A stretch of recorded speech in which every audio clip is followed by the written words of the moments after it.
we've seen that depending upon what kind of objective you pick, you're going to get a different budget to fully address that issue, and that we've seen that some of these objectives are not complete remediation, which is sort of the cases that Gail was dealing with, right, where we're trying to completely remove a pay disparity to drive those class effectively to zero.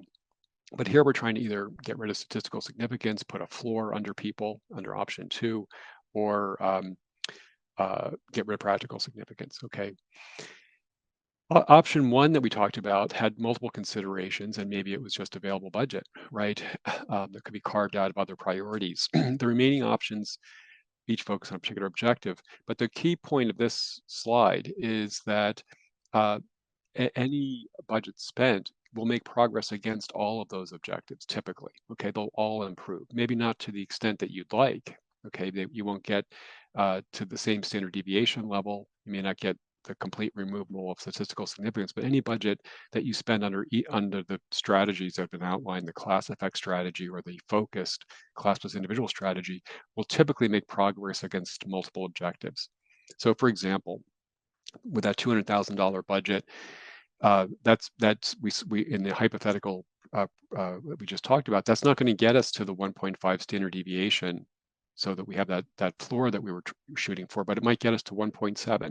Okay, it might not reduce statistical significance completely, maybe not to even to the 10% level, maybe not even resolving it at the 5% level for all classes, right? But it might resolve some of them. So we might weaken the statistical significance of the results and find some groups, some demographics, and some pay analysis groups for which we were able to resolve the statistical significance. And in terms of reducing the the practical significance, again, under either of those strategies with $200,000, you're going to make progress on reducing, typically, you're going to make progress on reducing the magnitude of those the practical significance and the effects. And so for example, suppose we're starting with a 9% pay disparity, so 91 cents to the dollar, you might get that down to a 7% pay disparity with that spend. Okay, so it doesn't get it across that 5% threshold we were talking about, but it makes progress in that direction.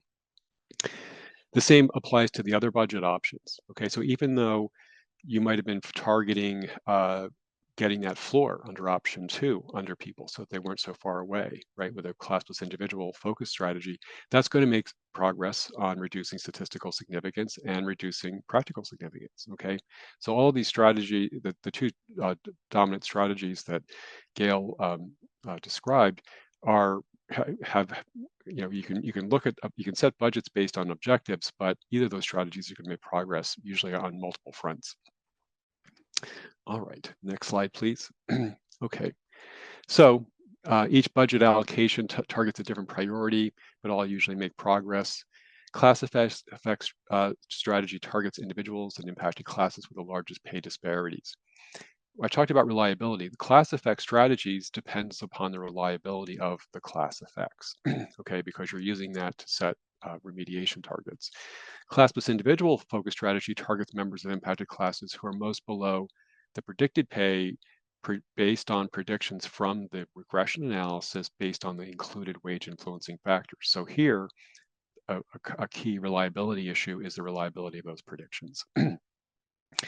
Other allocations are possible as well. For example, if it's important that all employees are eligible for adjustments under any strategy receive an increase, pay adjustments can be prorated based on the available budget. And that's sort of what we can think of as that first option, right? We can think of that 200,000. It's not achieving any any of the objectives, but either if it was a class effect or class plus individual effect, that's essentially a prorated option. Okay, you're making progress. You're remediating the people that are furthest away under a class plus individual. You're probably focusing on the classes with the largest disparities under a class effect strategy. So you're making progress, and you can also prorate further, for instance, under those strategies by again reallocating.